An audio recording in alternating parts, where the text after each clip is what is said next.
ఆహారమే ఔషధం, ఆరోగ్యమే మహాభాగ్యం. కానీ మంచి ఆహారాన్ని పండించేదెవరు?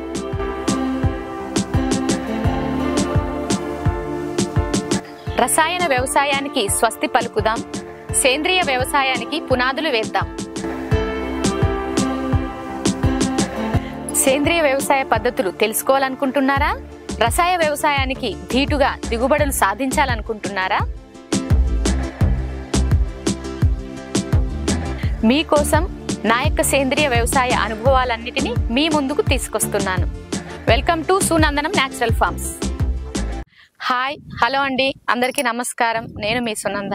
అయితే ఇప్పుడు మనం దేని గురించి మాట్లాడుకోబోతున్నాము అంటే, పొలం చుట్టూ మనకి ఫిజికల్ బ్యారియర్స్ అన్నవి కష్టం కాబట్టి ఇలా మనం న్యాచురల్ బ్యారియర్స్ పెట్టుకోవచ్చు. అవి ఎలాగూ అంటే అందరికీ అంటే పెద్ద తోటలు అవి పెద్ద పొలాలు అయినప్పుడు పెద్ద పెద్ద బ్యాంబూ చెట్లు, టేకు చెట్లు అలాంటివి నాటుకుంటా ఉంటారు. అవిసె చెట్లు, అదేవిధంగా ఇంకా కొన్ని అయితే కొందరు వేరే వేరే కలప వృక్షాలతోటి నాటుకుంటా ఉంటారు. అయితే ఇప్పుడు మేమేం చేస్తున్నామంటే కూరగాయలకు చిన్న చిన్న బిట్లు చేసుకుంటున్నాం కాబట్టి 1 ఎకరు, 1.5 ఎకరు, 2 ఎకర్స్కి ఏం చేస్తా ఉన్నామంటే ఇట్లా పార్టీషన్ లాగా ప్లస్ మళ్ళా బార్డర్ క్రాప్ అన్నట్టు.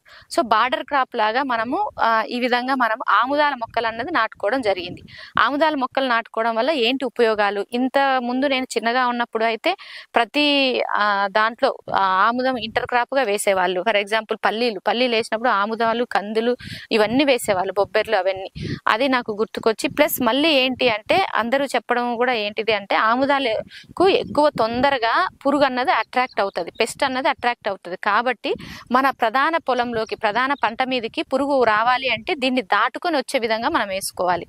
అది ముఖ్య విషయం, అది కూడా ఒక ముఖ్య విషయము. అందుకోసమని మొదటిగా వస్తే మనకు తెలుస్తుంది ఆముదం ఆకులను అన్నిటిని పురుగు తింటుంది అంటే అప్పుడు మనం ఏమనుకోవచ్చు, ఓహో మనకు పెస్ట్ అటాక్ ఎక్కువగా ఉన్నది, అందుకే మనం ఆముదం స్ప్రే చేసుకోవాలా ఏంటి, జాగ్రత్తగా ఉండాలి అన్నట్లు మనల్ని అది రిమైండ్ చేస్తుంది, అలర్ట్ చేస్తుంది అన్నట్టు.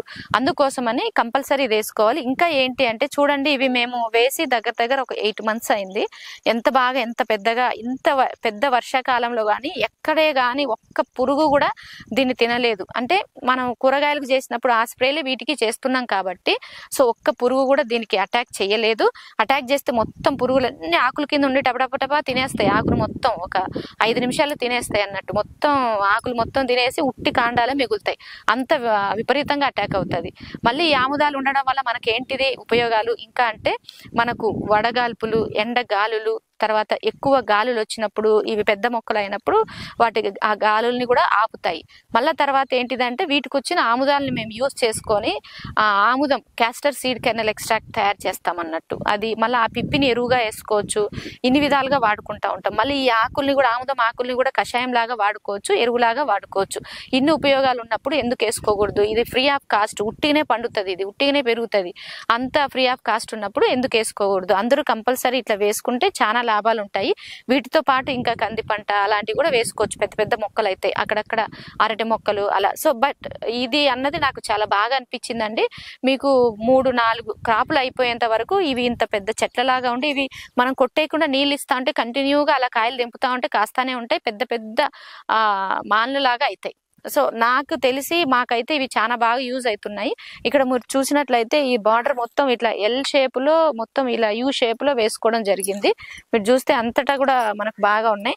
చూడండి ఎంత పెద్ద పెద్ద గొలలు వస్తున్నాయి. ఆల్రెడీ దీనికి 2 కటింగ్స్ అయిపోయినాయి అన్నట్టు. ఇది మళ్ళీ 3rd కటింగ్కి కూడా పెద్ద పెద్ద కాయలు గొలలతోటి రెడీగా ఉంది.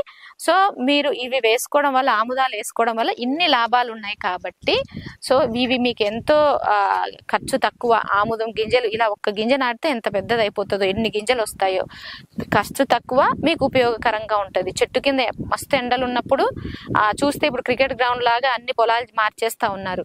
ఇలా గట్లెమ్మటి చుట్టూ వేసుకుంటే ఏంటిది అంటే కొద్దిసేపు సేద తీరడానికి కూడా కూర్చోడానికి షేడ్ ఉంటుంది. ఇన్ని లాభాలు ఉన్నప్పుడు వేసుకోగలరని నేను ఆశిస్తూ మీకోసం ఈ వీడియో. Thank you. మా సేంద్రియ వ్యవసాయ పద్ధతులు మీకు నచ్చినట్లయితే లైక్ చేయండి, షేర్ చేయండి. ప్రతి ఒక్కరం సేంద్రియం వైపు బాటలు వేద్దాం.